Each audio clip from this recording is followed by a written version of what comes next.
Maya buys a house. Jordan keeps renting and invests the difference. They both think they made the smarter move. They're both wrong because one of them forgot to count the hours and the other forgot to count the return. And when you run the actual numbers over 15 years, the gap between them will surprise you because it's not the one everyone assumes. Let's keep this fair. Maya and Jordan both have $40,000 saved. They both earn $65,000 a year. Same age, same city, same job field.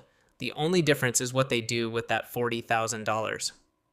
Maya uses it as a 10% down payment on a $400,000 house. She takes out a 30-year mortgage at 6.5% interest. Her monthly payment, principal, interest, property tax, and insurance comes out to about $2,800. Jordan takes the same $40,000 and puts it into a total stock market index fund. He rents a comparable place for $2,100 a month and invests the $700 difference every month into that same index fund. On day one, Maya has a house, a mortgage, and a story to tell at dinner parties. Jordan has a lease and a brokerage account. Nobody's impressed by Jordan's choice. But feelings and math are two very different things. For the first few years, Maya feels like she made the obvious right call. Her friends congratulate her. She's building equity. Meanwhile, Jordan just watches a number in an app go up and down. But here's what nobody puts in the caption of a house photo: the hidden costs. Maya's mortgage payment might be $2,800, but homeownership costs don't stop there. Maintenance and repairs run about 1% of the home's value a year. That's roughly $4,000 annually or $333 a month that never shows up in the listing price. Property taxes climb, insurance climbs. In year 3, her water heater dies. In year 4, she needs a new roof section after a storm. Jordan's version of a surprise expense is a rent increase, maybe 3% a year. Annoying, but nowhere near a $9,000 roof bill. Meanwhile, that $700 a month Jordan invests plus the original $40,000 is compounding at a historical after-inflation rate of about 7%. Now let's run the actual math, because this is where most people stop paying attention and start guessing. Maya's side, year 15, home value, growing at a conservative 3.5% a year, reaches roughly $670,000. Remaining mortgage balance after 15 years of payments, around $290,000. Equity, about $380,000. Total spent on maintenance, taxes, insurance, and interest over 15 years. Over $310,000 Jordan's side, year 15. Initial $40,000 plus $700 per month, compounding at 7% for 15 years. Total portfolio value, approximately $355,000. Total rent paid over 15 years, accounting for 3% annual increases, about $460,000. So on paper, Maya's net worth from the house is higher, around $380,000 in equity versus Jordan's $355,000 in investments. But here's the part almost nobody accounts for.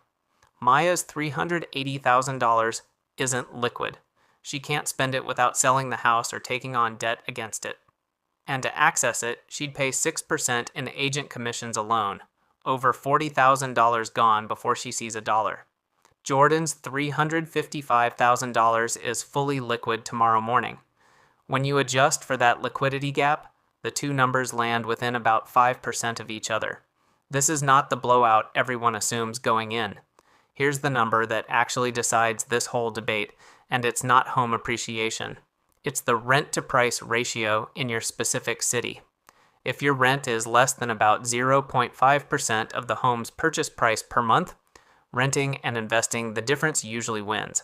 If your rent is closer to 0.8% or more of the purchase price, buying usually wins because you're not saving enough by renting to make investing the gap worthwhile. In our example, $2,100 rent on a $400,000 home is 0.525%, right on the line. That's exactly why the outcome came out almost even. This isn't a coincidence. It's the whole mechanism. Run the same math with a $600,000 home and $2,100 rent, and renting wins by a mile.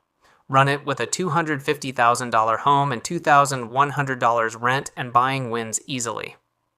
Maya thought buying was the obviously smart move. Jordan thought renting and investing made him the disciplined one. Neither of them actually sat down and mapped out what this costs, in dollars, in liquidity, and flexibility, over 15 years. The real trap isn't renting and it isn't buying.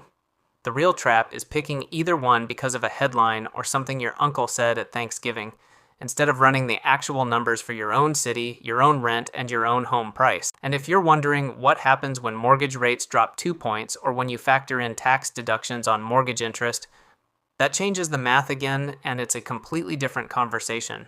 But for now, the next time someone tells you renting is throwing money away or that buying is always the better investment, ask them one question. Did they include everything? Because the answer that includes everything is the only one that matters. Comment your rent and home price. I'll tell you which side of the line you're on,